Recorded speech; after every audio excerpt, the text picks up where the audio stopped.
Buenos días a todos. En primer lugar, gracias por estar aquí, a pesar del gran calor que hace en este lugar. Al final es DevFest Galicia, había que hacer honor a donde estamos. Bueno, esta charla se llama Desarrollo de aplicaciones móviles, native versus web.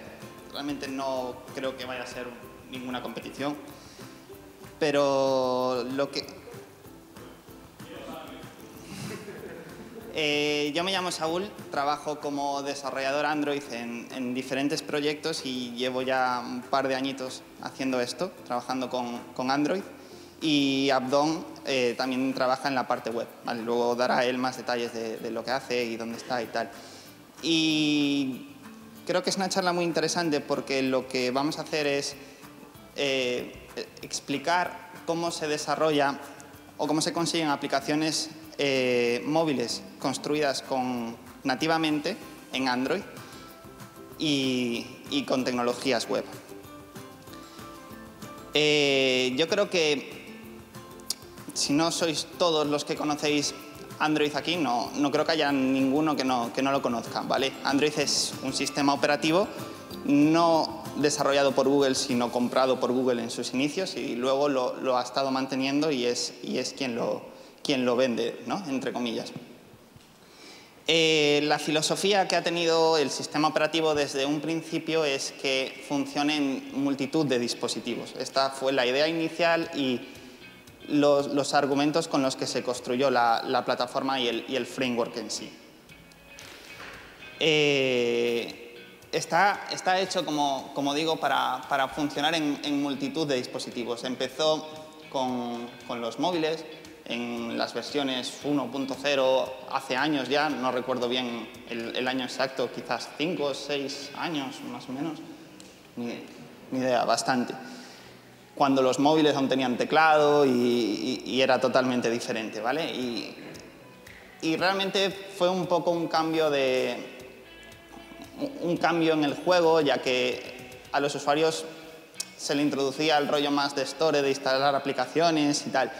Y ese concepto fue evolucionando y creo que también tuvo tanto éxito porque en diferentes marcas de dispositivos, de móviles en particular, se fueron apropiando de la plataforma y se fue metiendo en el mercado, siempre rivalizando un poquito con iOS y con Apple, ¿no? Ha llegado hasta tal punto, o en todo este tiempo, la plataforma ha evolucionado y se ha adaptado a otro tipo de mercados, otro tipo de dispositivos, ¿vale? Hace 3 años, 2 años, no recuerdo muy bien, salió Android Wear, que es la adaptación del sistema Android para los relojes. Hoy en día hay multitud de casas y de marcas que meten Android Wear en sus relojes, incluido Casio. Ahora no me van a salir marcas de relojes porque ni uso el reloj, uso el móvil. Y más. Hay uno que es un timoncito o un ancla, que es una marca también muy conocida de relojes que también lo está metiendo, y después Sony y Motorola tuvo su famoso Moto 360 que a todo el mundo le encantaba hasta que vimos que tenía un marco que lo hacía no redondo.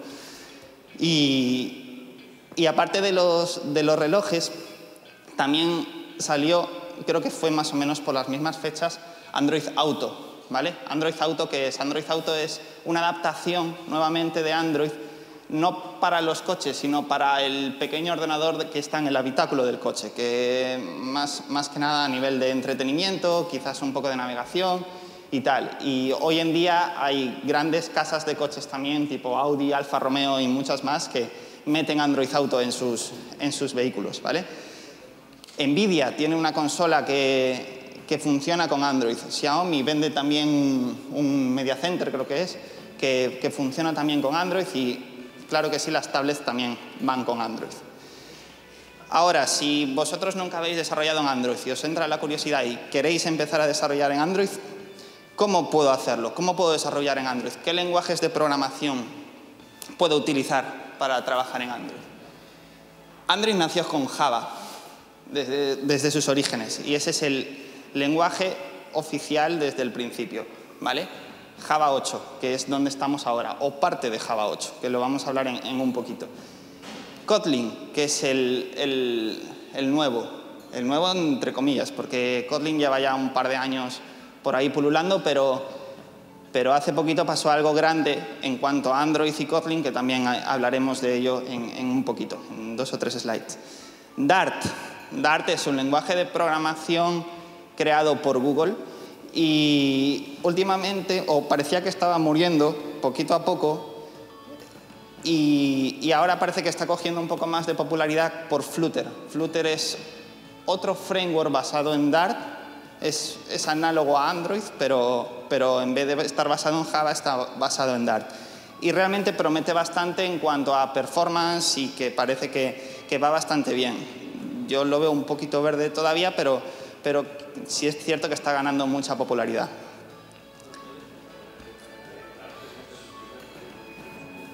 Sí, curiosamente, Abdón y yo nos conocemos desde hace bastante tiempo ya. Estudiamos juntos un ciclo superior donde va y hicimos las prácticas también juntos de dicho ciclo y colaboramos en un proyecto hecho en Dart, en sus orígenes oscuros, malignos con dolor, porque no había ni documentación, no había comunidad, ni había nada, y para hacer cualquier cosa pues te pegabas mucho.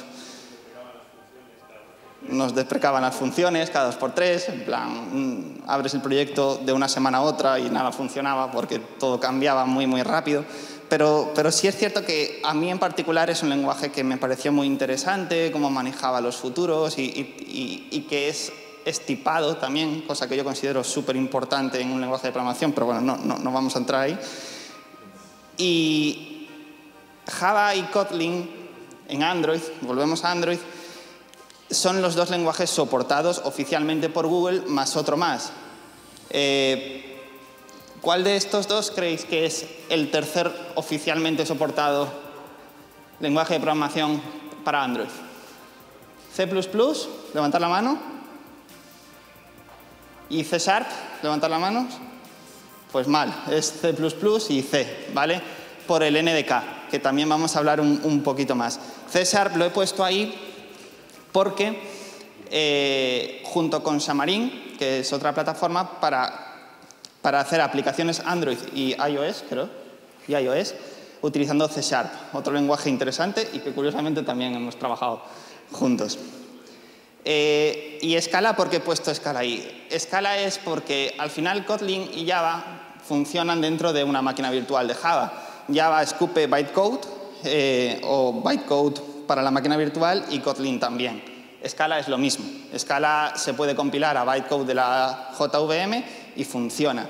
Y donde está Scala podemos quitarlo y poner Groovy, que es otro lenguaje de la máquina virtual de Java y también va a funcionar. Pero donde me voy a parar ahora es Java. Java y Java 8. Java o Android y parte de Java 8. Realmente no soportan o no se soporta todavía Java 8 en su totalidad, pero voy a utilizar el lasercito. Sí tenemos lambdas, cosa muy guay. Si no conocéis lo que son las expresiones en lambdas, que ahora son muy famosas, es una manera de declarar clases o funciones anónimas con una nomenclatura muy sencilla, ¿vale? Con una flechita. Referencias a los métodos, que es esto de this, 2 puntos, el nombre del método, y lo puedes poner como parámetro de una función o como retorno de otra función, de tal modo que sea muy fácil si intentamos orientar nuestro código al paradigma un poquito funcional, pues que todo sea muy clarito y se pueda componer. Type annotations, que esto todavía no está del todo soportado, está parcialmente. Métodos estáticos y por defecto en interfaces Java, esto sí se soporta y esto es peligroso también porque no utilizado puede confundir en cuanto a dónde está la frontera entre una clase abstracta y una interfaz que tiene métodos por defecto. Y esto significa herencia múltiple y esto significa liarla muy parda si no se sabe lo que hace. Y las anotaciones estas repeating, que realmente no sé lo que son porque no las he utilizado, también parece que se soporta. Y después, otras cosas de Java 8 sí que no están soportadas actualmente hasta una API Level 24 o mayor. Fijaos que yo digo que no están soportadas, porque hoy en día el API Level 24 o superior tiene un 2%, 4% de todos los dispositivos Android y para mí eso es que no se soporta. porque eso se soportará quizás en 2 años o en 1 año para que llegue a una fragmentación un poquito baja. Es una pena realmente que no tengamos los streams, ¿vale? No sé si sabéis lo que son. Los streams de Java 8 es una manera de manejar flujos de datos, voy a decir de forma funcional, entre comillas, o con un enfoque un poco funcional, ¿vale? De tal modo que yo pueda convertir una lista, puedo filtrar, puedo aplicar una función de map, puedo hacer un flat map y tener otro rollo, y al final acabar en un método que me haga otra cosa y que quede bastante expresivo. No tenemos esto, pero sí tenemos RxJava, del cual yo soy un gran seguidor, y que suple perfectamente, bajo mi punto de vista, todas estas cosas. Además, también hay colecciones o librerías como Guava, de Google también, que tiene un Fluent Iterable, que también funciona bastante análogo a los streams. Lo guay de estar en un lenguaje de programación como es Java es que tenemos una vasta comunidad de desarrolladores con una vasta cantidad de librerías y frameworks. ¿Y qué pasó este año en el Google I.O., en el último Google I.O. que tú estuviste? Lo que pasó es que esta chica, o esta señora, que es una jefota de no sé qué equipo de Google en cuanto a Android, quizás de desarrolladores o cosas así, dijo que a partir de ese día Google soportaría oficialmente la creación de aplicaciones Android con Kotlin. Esto fue un paso muy, muy interesante. La verdad es que tuvo una acogida tremenda esta noticia, porque en la comunidad Android lo estábamos esperando. Estábamos trabajando con, sí he dicho Java 8, pero al final es un hack, porque lo que soporta Android realmente es Java 6 y Java 7. Lo que hacen las tools de Android es convertir las lambdas internamente a clases anónimas y hace un Cristo importante. Y entonces el poder decir, vale, pues Google me soporta que yo trabaje con Kotlin, me permite yo ir a mi jefe y decirle, hey, Google ha dicho que soporta Kotlin, ¿me dejas trabajar ya con Kotlin? Pues sí, trabaja ya con Kotlin, y el desarrollador es feliz, porque en Kotlin tenemos un montón de cosas súper interesantes. Es un lenguaje moderno, es un lenguaje creado por JetBrains, por lo tanto está súper unido al entorno. El entorno, vamos a hablar un poquito más adelante, es Android Studio, que también está creado por JetBrains en parte, ¿vale? Es un lenguaje interoperable, que para mí es la característica aquí, más importante que tiene Kotlin.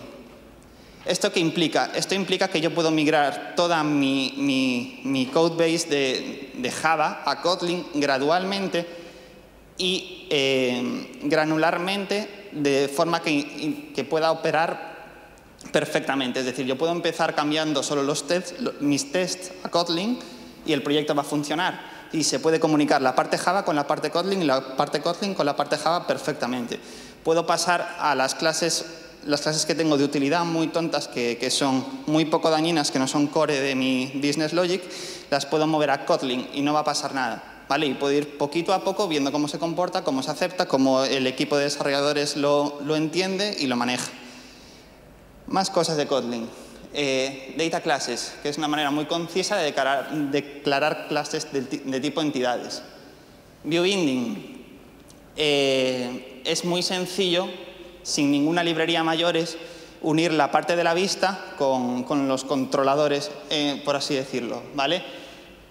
O los layouts con la parte de Kotlin o la parte de Java. Anko, que es una librería hecha por JetBrains también para facilitar el desarrollo de Android con Kotlin. Lambdas, incluye las lambdas por defecto. Collection Utilities, aquí tiene cosas parecidas a los streams que hablábamos antes, ya hechas en el lenguaje. Y las extension functions también es algo súper interesante, y esto implica que yo puedo no modificar, sino extender cualquier API existente de mi proyecto, sea que tenga acceso o no, sin modificar. Esto es, imaginaos que tengo una clase Object de Java, que todo el mundo la conoce, pues yo puedo añadir un método que se llame object.soyY y eso va a funcionar, ¿vale? Yo puedo declarar mis propios, si no me muero antes, mis propios métodos dentro de donde yo quiera. Puedo extender cualquier clase que quiera y eso es muy, muy interesante y permite hacer el código muy, muy legible. Y en cuanto a Kotlin, creo que ya está. Así es como luce Kotlin. Vale, es un ejemplo muy tontito que hice yo hace poco. Yo realmente no soy ningún experto en Kotlin.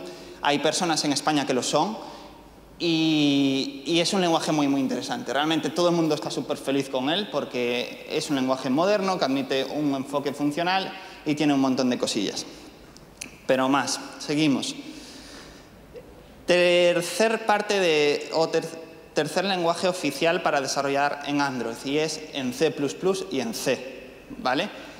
¿Para qué se hace esto? ¿Por qué se hace esto? ¿Por qué sufrir así? Pues porque hay veces que quizás nuestra aplicación nos requiera irse a muy bajo nivel para comunicarse con el hardware de forma muy directa. Imaginaos que queréis acceder a la cámara para hacer algo bastante complicado, pues quizás os interese bajar a este nivel para poder hacerlo. O a mí me pasó hace poco, de hecho esta semana, y era algo que teníamos en un proyecto que necesitábamos ir por C para cifrar una parte de la aplicación y esa importarla en Java, ¿vale? Por motivos de seguridad y tal. Pues esto se hacía desde C, con el NDK. Y es un dolor. Android Studio soporta el desarrollo oficialmente con el NDK, con Kotlin y con Java, ¿vale? Estos son los tres lenguajes por defecto con el que Android Studio puede funcionar. ¿Y Android Studio qué es? Paola lo mencionó antes también. Android Studio es un entorno de desarrollo desarrollado o basado... Bueno, existe otro proyecto, mejor, que es que si no lo soy capaz de unir, que se llama IntelliJ IDEA, ¿vale? Y es un entorno de desarrollo creado por JetBrains. Si alguien tiene un pasado oscuro en Android o ha trabajado hace unos pocos años, habrá trabajado con Eclipse. Antes Eclipse era el entorno de desarrollo que se utilizaba para aplicaciones Android. Y era un dolor porque petaba bastante. Y IntelliJ o Android Studio es el análogo a Eclipse. Lo que pasa es que Android Studio está forkeado del proyecto Community de IntelliJ IDEA, porque IntelliJ IDEA tiene una versión Community, el cual Google ha forkeado, ha metido sus tools de Android encima de él y lo ha encapsulado como Android Studio. JetBrains, si alguien no lo conoce, es una empresa que está enfocada en productos para los desarrolladores. Tiene entornos de desarrollo para mí muy, muy potentes y muy bien hechos para Java, IntelliJ IDEA, para Go, que hace poco creo que sacaron la beta o quitaron la beta o algo así, WebStorm, que lo mostró Paola antes, PyCharm para Python y después tiene aplicaciones para integración continua y bastante más cosas. Es para mí de lo mejorcito que hay. Entonces, ¿qué es Android Studio? Android Studio es un fork de IntelliJ IDEA. Está basado en IntelliJ. En la versión, no sé si la versión 3 de Android Studio, en la 2016 o 2017 de IntelliJ IDEA, no estoy seguro. Tiene mecanismos de refactorización muy poderosos y si no los conocéis, intentar buscarlos porque son muy, muy poderosos. Tiene la capacidad de analizar el código en función de inspecciones muy poderosas también para Android, para Java, para reusabilidad del código, para código duplicado, para vuestras reglas del equipo en donde trabajéis, un montón de tipos de análisis para que no tengáis que rayaros y en el propio editor se muestren errores o warnings en función de la gravedad que vosotros le deis a esas inspecciones de código. Inyección de lenguajes, ¿vale? Puedo meter en un string XML y se formateará como un XML y me va a sacar el link del XML y lo mismo con JSON, con SQL y con otros más lenguajes. Atajos, tiene un montón y también lo voy a decir más adelante. Tiene herramientas para un cliente de control de versiones, para manejar control de versiones dentro. Tiene herramientas de buildeo o de empaquetado de aplicaciones, como es Gradle, que también vamos a hablar un poco más adelante, si no me paso el tiempo. Tiene un decompilador dentro y un largo etcétera de un montón de cosas súper interesantes en él. Android Studio sirve para desarrollar a diferentes dispositivos de Android, a diferentes plataformas de Android. Android Wear, Android Auto, Android Things, que no lo comenté, ya me he pasado, pero también sirve, y así. Tiene herramientas de profiling, tiene herramientas para ver cuánto está consumiendo mi aplicación en torno a red, cuánto está consumiendo en cuanto a memoria, cuánto está consumiendo en torno a CPU. Puedo medir, puedo acortar, puedo ver cuántos están llamando los métodos. Tienen todo eso dentro del IDE.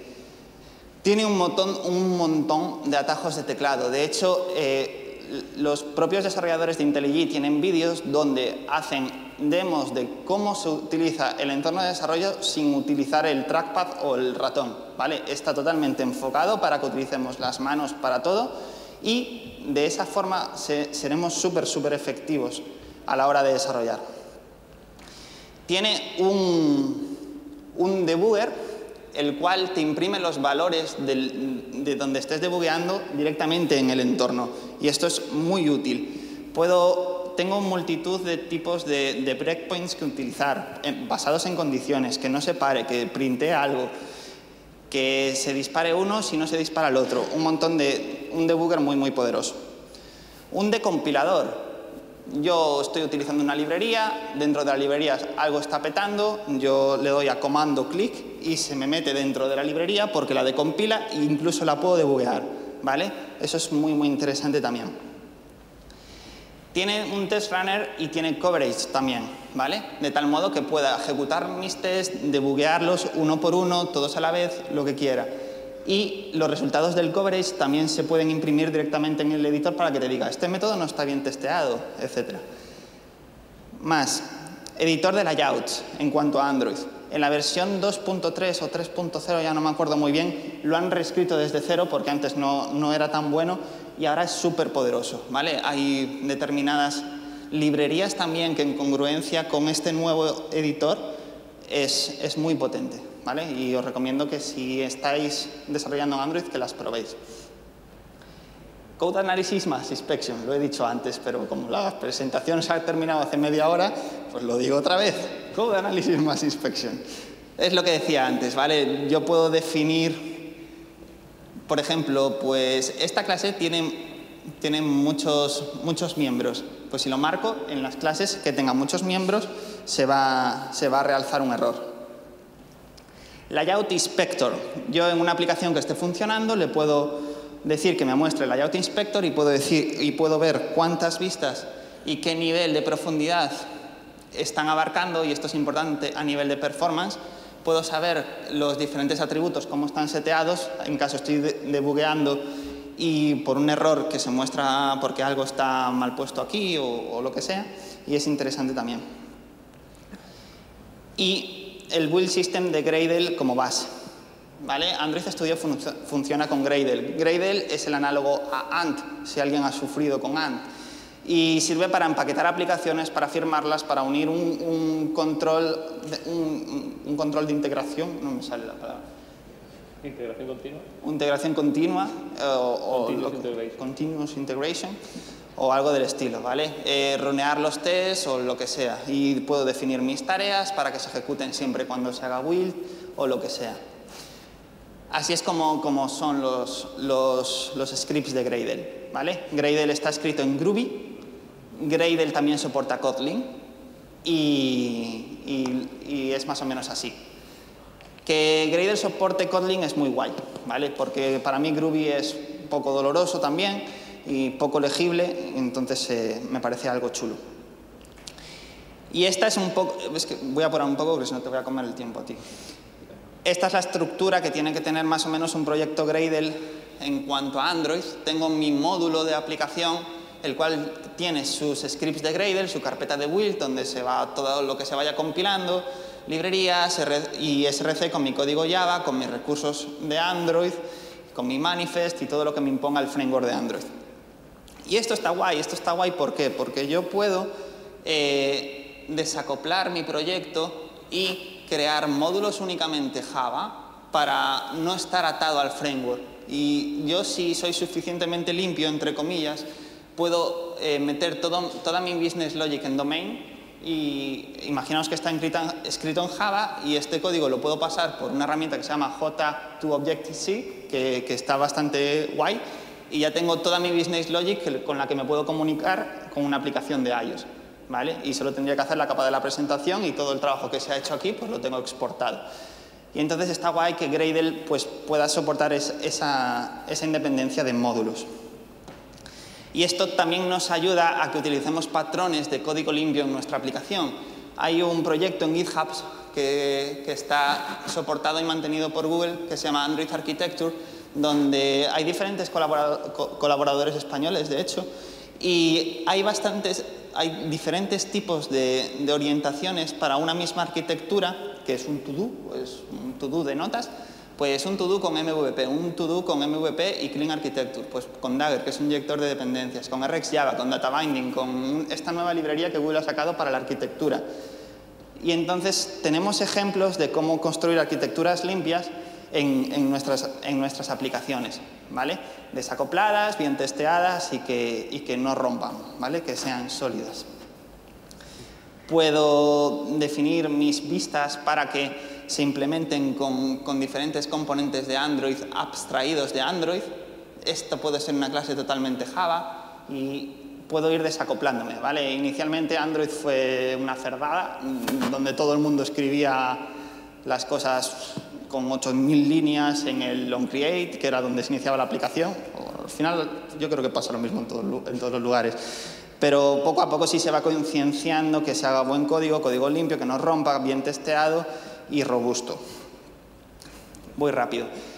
Emuladores y dispositivos. ¿Qué es Android? Android abarca un montón de dispositivos, ¿vale? Y es difícil testear bien que mi aplicación se va a comportar bien en todos esos lugares.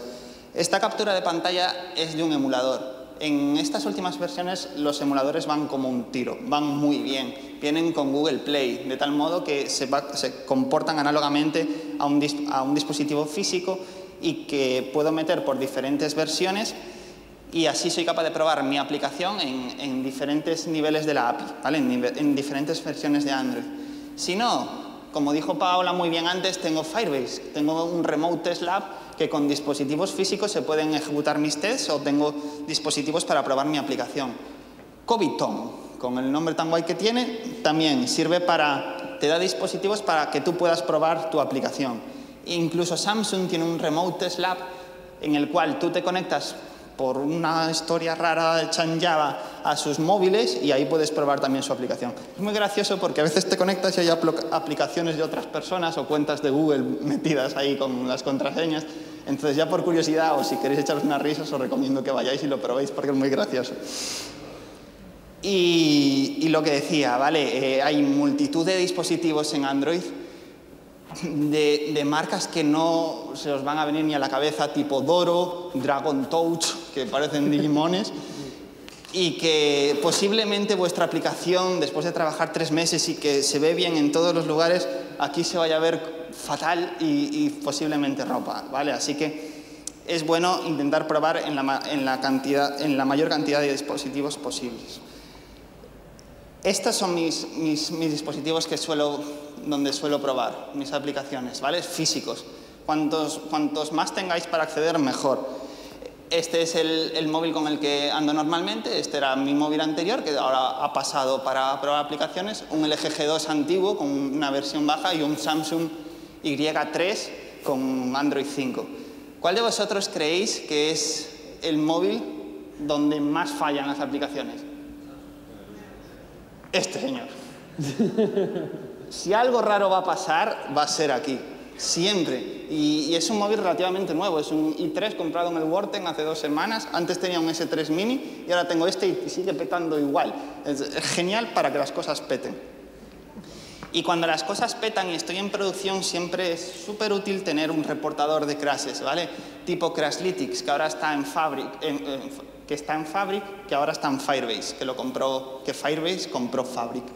Crashlytics me permite saber cuán estable es mi aplicación. Si algo crashea, pues tener una traza y un reporte de fallos para saber qué pasa. Puedo añadir mis logs o puedo saber qué hizo el usuario, puedo saber qué móvil ha utilizado, qué versión de Android tenía, cuánta RAM tenía libre cuando crasheó y qué versión de mi aplicación tiene.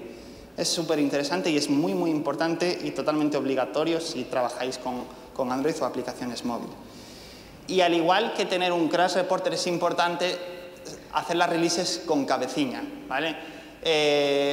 Tenemos Google Play, que Google Play nos permite sacar una nueva versión para un 2% de nuestros usuarios, sacar una versión en modo alfa, pasar la beta y pasar la producción para un 2% de nuestros usuarios, luego si va bien para un 15%, un 40%, un 100% o hacer un full rollout, ¿vale?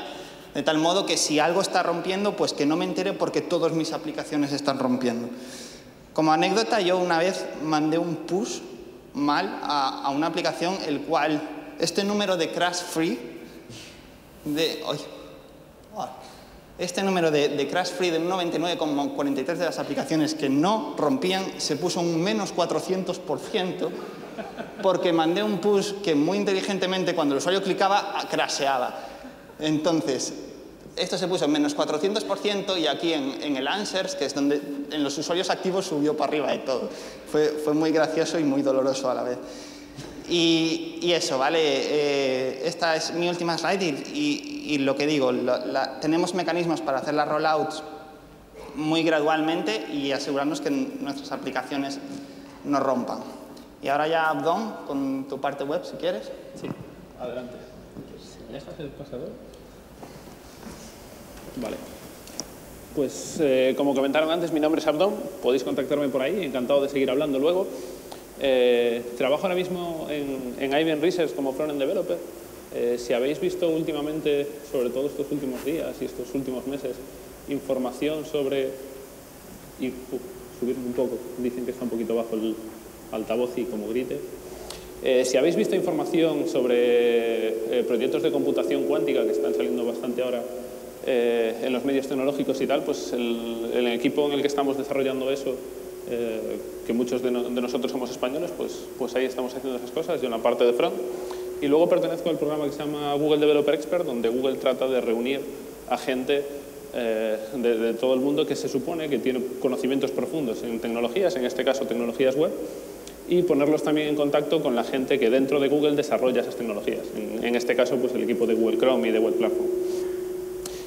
Y bien, dicho esto, antes de empezar esta charla, cuando empecé con ella y ver lo que estaba haciendo Saúl, una de las preguntas que me hice fue lo que es la plataforma web, el navegador en sí, qué es lo que puede hacer a día de hoy sin necesidad de librerías y demás, aunque luego las podemos utilizar para que nos ayuden, pero ¿qué es lo que nos ofrece ya directamente la plataforma? Muchas de ellas ya me las sabía, pero me encontré alguna que no. Pues por ejemplo, esto está hecho ayer por la noche, entonces está bastante actualizado. Es un sitio web que se llama What Web Can Do Today, porque hay web para todo. Podemos ver que somos capaces de acceder a cualquier tipo de cosa que una aplicación nativa sí podría hacerlo.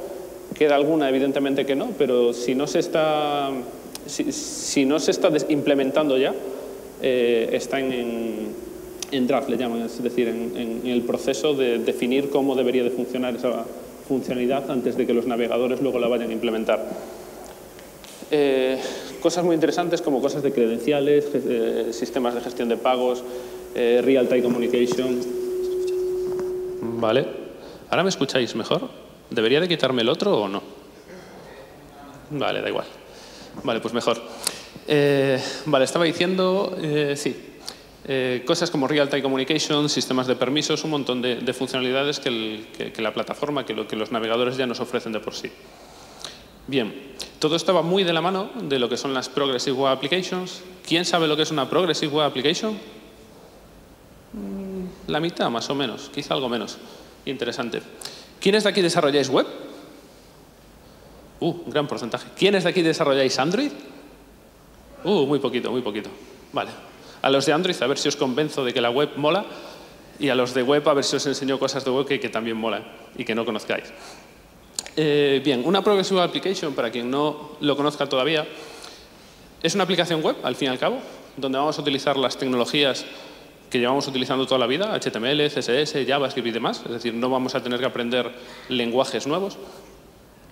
En esta manera de hacer las aplicaciones vamos a tratar de seguir lo que se define como una estrategia de mejora progresiva, donde vamos a, en función de las capacidades que tenga el navegador, ofrecer una mejor experiencia al usuario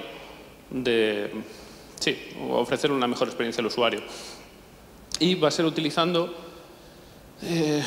va a ser tratando de entregar experiencias muy cercanas a lo que son aplicaciones nativas o lo que se consideran nativas, como pueden ser en Android o en iOS, donde podemos ver, pues, por ejemplo, dependiendo del sistema, por ejemplo, en Android está muy integrado, hay también ya bastantes avances en integrar lo que son las Progressive Web Applications en escritorio, pero por ejemplo en Android pues ya podemos tener acceso a poder poner nuestro icono en el escritorio, que salga en el launcher, que salga pues como aplicación independiente en el cajón de aplicaciones recientes y demás,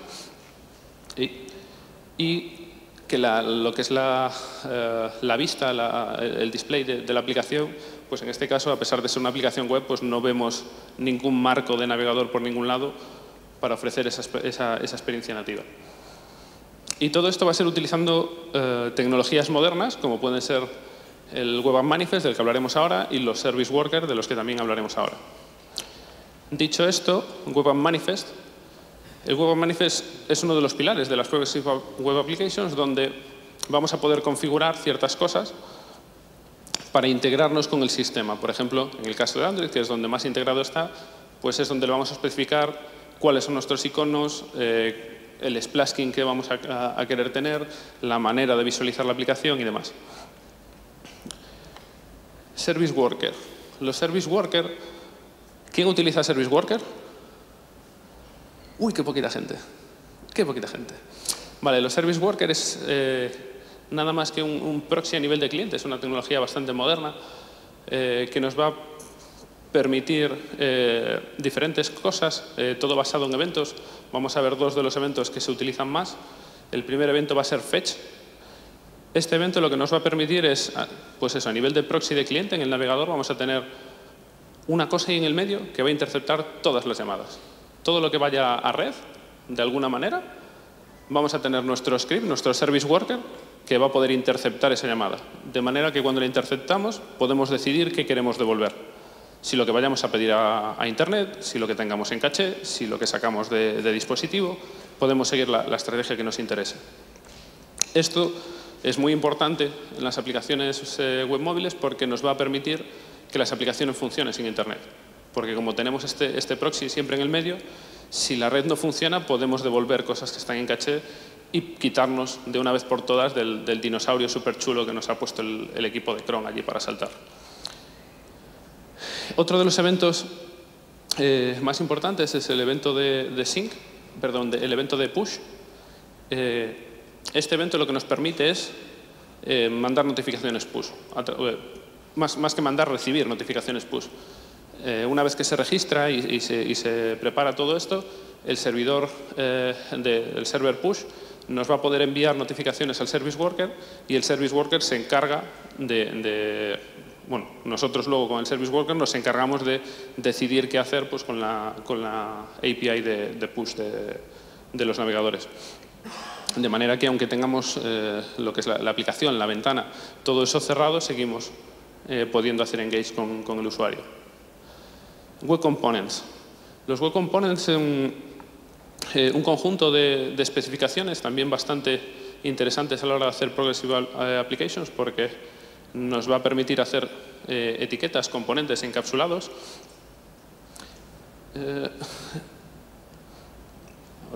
Etiquetas encapsuladas basado en estos 4 estándares son los HTML templates para hacer templating a nivel de cliente, el Shadow DOM para poder encapsular tanto los estilos como la lógica del componente, los Custom Elements, que es la API que nos permite registrar nuevas etiquetas en el navegador, y los HTML imports, que los tengo ahí tachados porque es una especificación que no ha terminado de salir adelante, porque los navegadores no se han puesto del todo de acuerdo y han salido, bueno, se están desarrollando otras soluciones como los HTML modules y los ECMAScript modules que ya se están desplegando e implementando en los navegadores. De hecho, ya hay varios que lo soportan.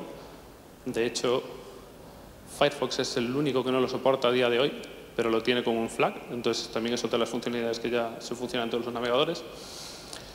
Y esto es interesante porque nos va a poder permitir ahorrar código en JavaScript para que el navegador pueda ejecutar con lo mínimo posible. Y con componentes, pues un ejemplo súper sencillo, tonto de cómo podría ser un componente. Si tenemos un componente que se llama Google Maps, en el que le pasamos una latitud y una longitud por propiedades, sin tener que haber entrado en ninguna lógica de JavaScript, simplemente de manera declarativa podemos definir en la pantalla lo que queremos. Bien, para hacer estas aplicaciones web, todo esto está muy bien, que tengamos estas herramientas y estas especificaciones a nivel de navegador para que nos facilite todo esto, pero evidentemente si tenemos herramientas que nos ayuden a utilizar todas estas cosas juntas, pues mucho mejor. Algunas de estas herramientas, de las más famosas que muchos conoceréis, pueden ser Angular, Ionic, con un nuevo proyecto que se llama Stencil, que es como un compilador a WooComponents, que están el equipo de Ionic como rehaciendo en su nueva versión casi todo, y están dejando un poco la parte de Angular, y con Stencil están generando WooComponents. Polymer, que también está muy basado en el estándar de los WooComponents, Preact, React, Vue, y seguro que hay alguna alternativa más que estaréis utilizando. Normalmente, sí, de hecho todas estas librerías, frameworks, llamarle como queráis, os ofrecen lo que le llaman los starter kit o los proyectos básicos. Prácticamente todas estas cosas de las que hemos estado hablando, como el Web App Manifest y los Service Worker, y en el caso de Ionic con Stencil y de Polymer también la parte de WooComponents, os la dan por defecto. Entonces todo ese trabajo os lo facilita mucho a la hora de desarrollar. Y bien, cuando estás desarrollando una aplicación web progresiva, al igual que Saúl antes mostraba que interesa mucho pues estar midiendo todo lo que pasa dentro de la aplicación y demás, hay una herramienta que se llama Lighthouse. ¿Quién sabe lo que es Lighthouse? 10%. Pues deberíais de conocer Lighthouse porque es una herramienta súper chula.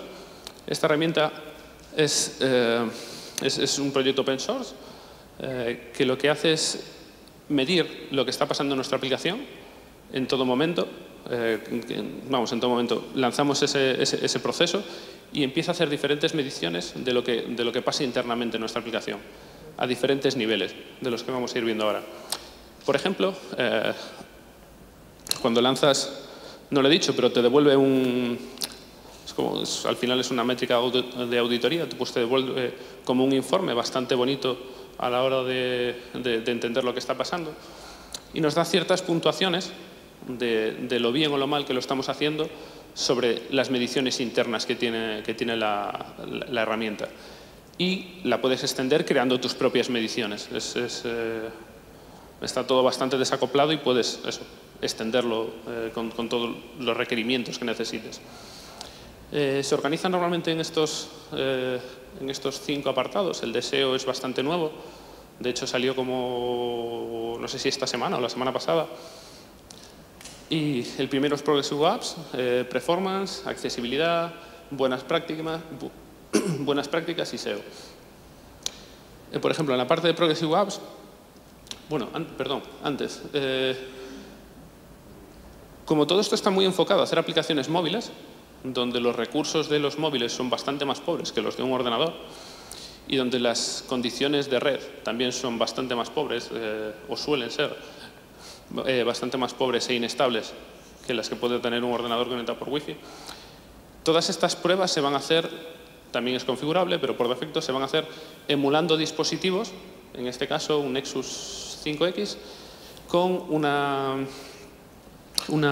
red bastante pobre, donde sale ahí el throttling, a 1,4 megas, es decir, es una red 3G bastante lenta.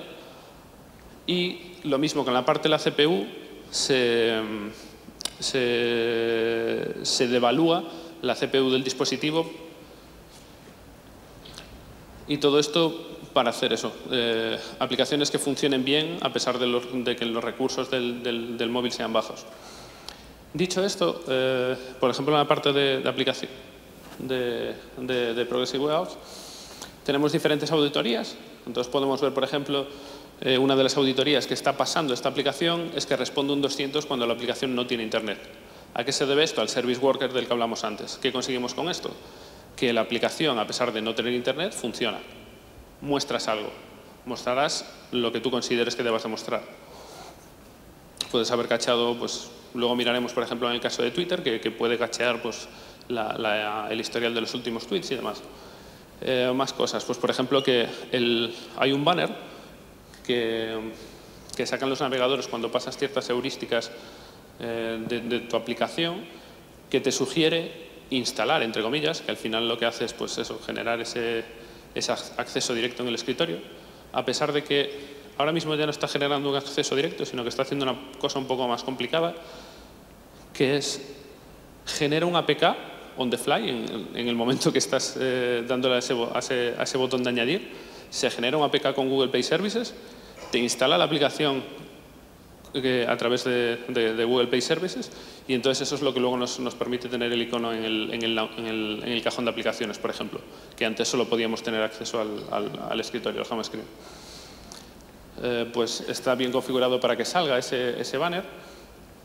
Más cosas. En la parte de Performance, pues nos va registrando todas las partes de la aplicación a medida que se va pintando, con la intención de responder lo antes posible al usuario, de manera que, pues, por ejemplo, aquí podemos ver que cuando llega a 1,9 se hace lo que le llaman el first full paint, que es cuando haces el primer pintado de lo que sería el esqueleto de la aplicación.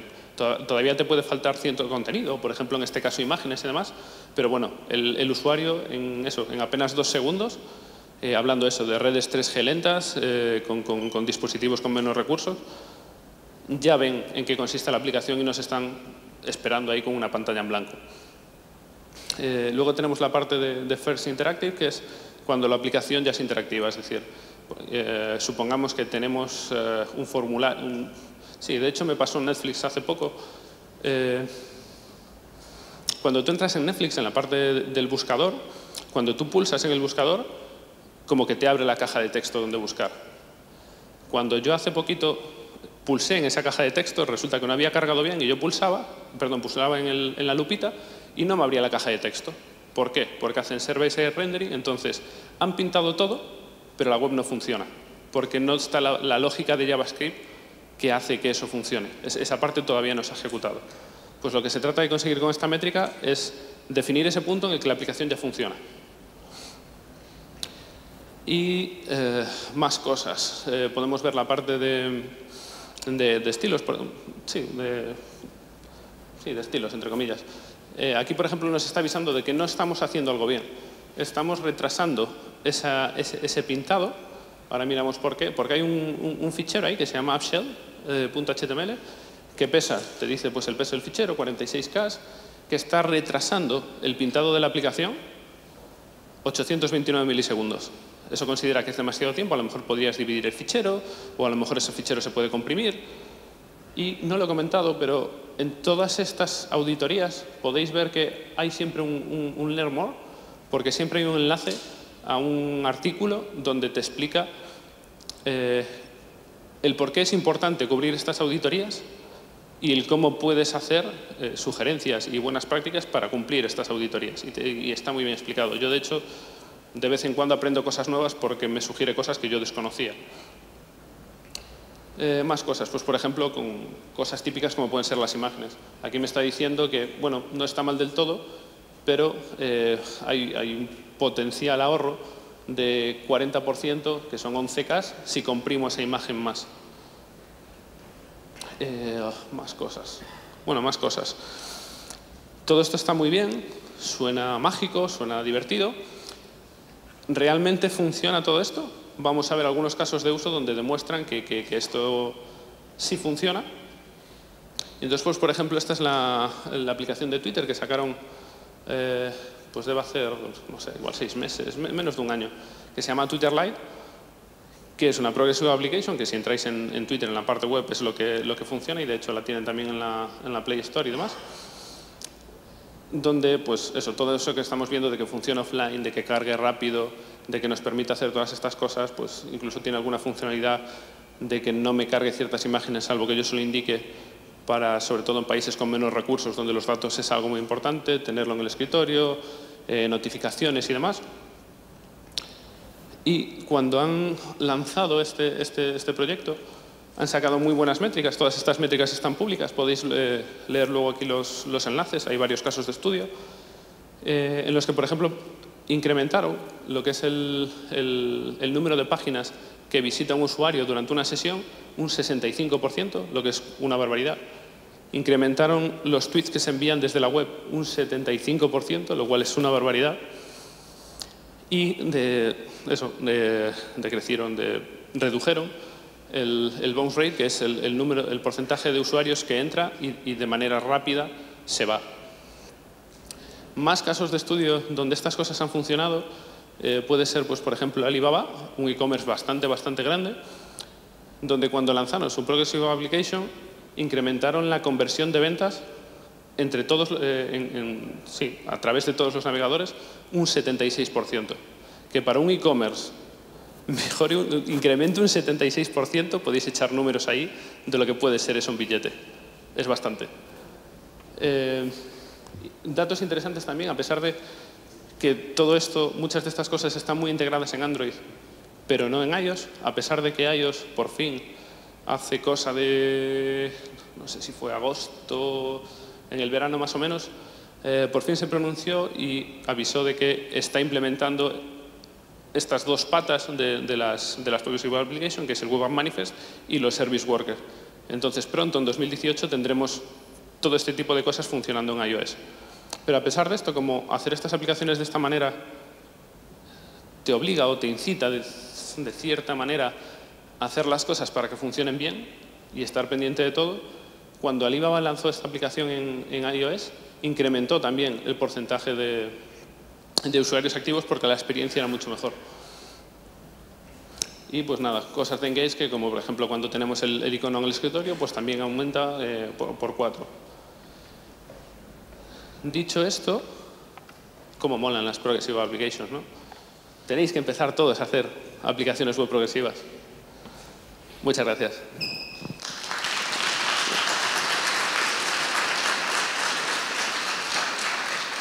No sé si hay alguna pregunta, alguna cosa. Ahí hay una pregunta. No sé si tengo que mover esto o cómo hacemos. Las preguntas las vamos a tener que hacer a voz alzada porque nos hemos quedado sin vídeo. Vale, yo intento replicar un poco la pregunta. Vamos ahí y luego también hay otra por allí. ¿Dejarías hacer una aplicación híbrida en base a Un poquito más alto, por favor. ¿Dejarías hacer una aplicación híbrida con Ionic, por ejemplo, para hacerla con una Progressive Application? Vale, la pregunta es si dejaría de hacer una aplicación híbrida, como puede ser las aplicaciones que estaba generando Ionic, para hacer una Progressive Application. Ionic ha movido todo su negocio a generar Progressive Applications en el último año más o menos. Ha volcado tanto en todas estas tecnologías como en los Web Components con el proyecto Stencil del que hablábamos antes. Entonces, pueden convivir ambas porque al final las tecnologías web que estás utilizando son las mismas. Entonces, con que cumplas ciertos de estos patrones en tu aplicación actual, estás dando todo ese valor añadido a la aplicación que ya tienes montada, pues con Ionic o con lo que sea. Y muchas de esas cosas que estabas haciendo no van a ser necesarias porque la plataforma te las ofrece. No sé si respondo un poco a la pregunta. No sé si quieres decir tú algo. Pues otra pregunta por ahí. ¿Cuáles serían las desventajas de hacerlo en web frente a las nativas? O sea, aparte del tema de integración con los dispositivos hardware. Vale, la has escuchado. La pregunta es, ¿cuál es la desventaja de hacer una aplicación web frente a hacer una aplicación nativa? Desventajas. A ver, no, yo no voy a entrar en la nativa es mejor, lo web es peor, no sé qué. Es que no. Esta discusión o la respuesta a esa pregunta se ha debatido un huevo y yo creo que es en función de los recursos que tengas y de lo que quieras conseguir. Al final hay que ser pragmático. Yo sí considero que una aplicación nativa obviamente está más unida al dispositivo y por lo tanto las crucecitas que ponía Abdón antes a dónde llega la web, en nativo obviamente llega a todos lados porque es nativo, pero sí es verdad que el desarrollo es más costoso. Y si tú en tu equipo tienes 3 desarrolladores Java que han hecho backend o 2 o 1, pues quizás te compense ir por Android nativamente, y si tu equipo es JavaScript, pues hacerla por web. Y si estás debatiendo empezar de cero, pues depende de cuánto quieras invertir y lo que quieres conseguir. Yo lo haría nativo, pero ya digo, creo que la usabilidad es mejor. A día de hoy, y no porque la tecnología no creo que no llegue la web a la experiencia que lo nativo ofrece, sino porque, a mi parecer, lo discutíamos el otro día, las aplicaciones web, por muy bien que se hagan, al final yo las huelo web. Yo veo que no hay ese trabajo de usabilidad, de interacción con el dispositivo tan trabajado como lo que se consigue en Android. Y también tengo la impresión que las aplicaciones son más robustas, que son más fuertes, que están mejor hechas, que están mejor testeadas o lo que sea. Por ejemplo, lo que enseñabas del Lighthouse es un poco análogo a las indentions que yo mostraba dentro de IntelliJ IDEA. No sé si en la web hay una parte de evaluar si una aplicación no está funcionando con datos reales, ¿vale? Tipo Crashlytics. ¿Qué pasa si una web no carga y reporta un 200? Yo sé que no ha cargado a ese usuario, o sé que las aplicaciones se están compartiendo bien. No lo sé. Yo ya digo, yo lo resumo todo en función de los recursos que tengas y lo que quieras conseguir. Ya está. Pues yo me tiro más por web, evidentemente. Me gusta empujar la web porque es bastante más multiplataforma que el nativo. Entonces, por ejemplo, lo que comentaba él, Saúl puede hacer una aplicación en Android y la va a poder utilizar la gente que utilice Android. La gente que utilice iOS, la gente que utilice un ordenador, la gente que utilice no sé, una nevera cuando vengan, lo que sea. Cuando haces una aplicación web, en gran medida eres multiplataforma. Funcionará mejor o peor dependiendo de la integración que tenga con el sistema. Pues, por ejemplo, muchas de estas cosas que estuvimos viendo hace un par de años no estaban, pero se han ido añadiendo en función de las necesidades. Por ejemplo, pues eso, hace 5 años igual no podías enviar una notificación push. Hoy en día sí puedes. Y con eso, pues un montón de variantes y de alternativas que ya se pueden hacer. Evidentemente hay ciertas cosas que todavía no se pueden cubrir con web. Pero yo creo que la gran mayoría de las cosas que necesitas hacer, o que cualquiera de nosotros necesitamos hacer para nuestros proyectos, las tecnologías web cubren suficiente. Es decir, al final es que un gran porcentaje de las aplicaciones que hacemos todos serán CRUDs. Es decir, al final terminas mostrando listados de cosas, viendo el detalle de esas cosas. Pues eso, un Twitter, por ejemplo.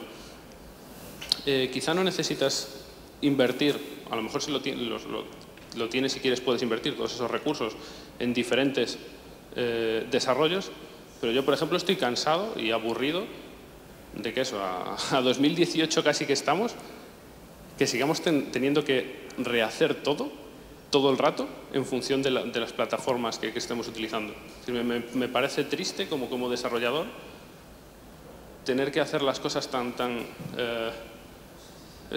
repetidas. Es decir, que haces un código en iOS, tienes que hacer lo mismo en Android, tienes que hacer lo mismo para un ordenador. Estamos repitiéndonos todo el tiempo. Es decir, yo creo que la web, sí, le faltan cosas, evidentemente, hay para todos lados, pero para mí es la manera de poder empezar a unificar esfuerzos. No sé si hay más. Vale, pues la última pregunta. A ver.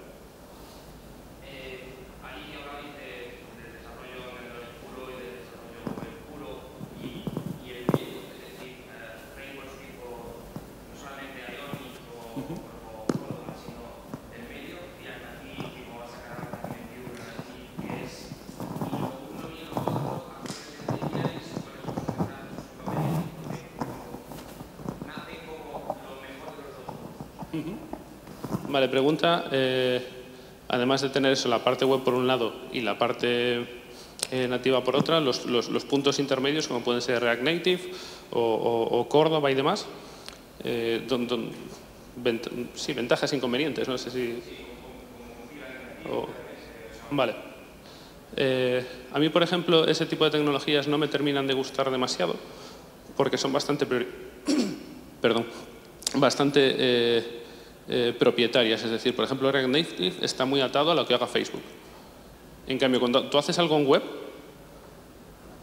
siguiendo lo que son los estándares de la plataforma web, está como, entre comillas, descentralizado. Porque hay un montón de empresas detrás de ello, sí, tanto en la definición de cómo se hacen las cosas como luego cómo se implementan. Entonces, veo mucho más seguro, tanto a corto plazo como a medio y sobre todo a largo plazo, seguir lo que son los estándares de la web que hacer web, porque al final cuando haces React Native, por ejemplo, estás haciendo web, pero de una manera muy estricta, que si el día de mañana te cambian cómo se hacen las cosas en React Native, pues tienes que volver a empezar de cero. Entonces, volvemos al problema del que yo hablaba de tener que reescribir todo el tiempo, que a mí eso me mata. Yo opino en cuanto a que tampoco soy un fan de ese tipo de tecnologías. A todos nos suena PhoneGap, ¿no? Que para mí era un truñaco importante, porque era meter una web en un WebView y directamente tenías que meterlo en la carpeta RAW o Assets, una cerdada importante.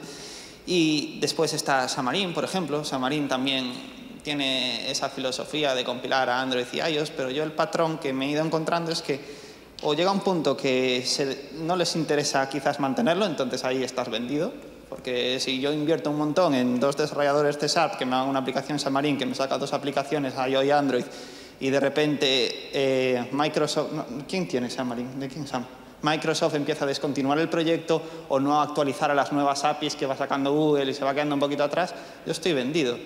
Entonces, yo o me iría por web directamente o me iría por Android directamente. Es que es así.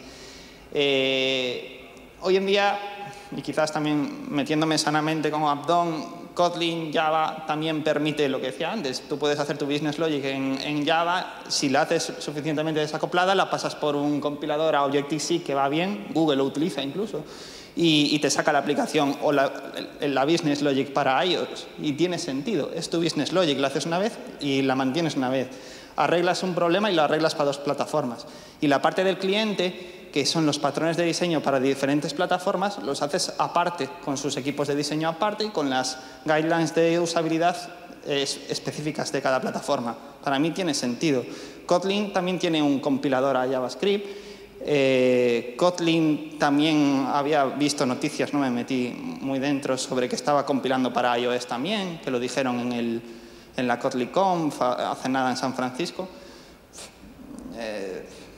Pero sí, yo me iría o todo o nada a cualquiera de las 2 plataformas. Nunca me gustaron las cosillas esas híbridas.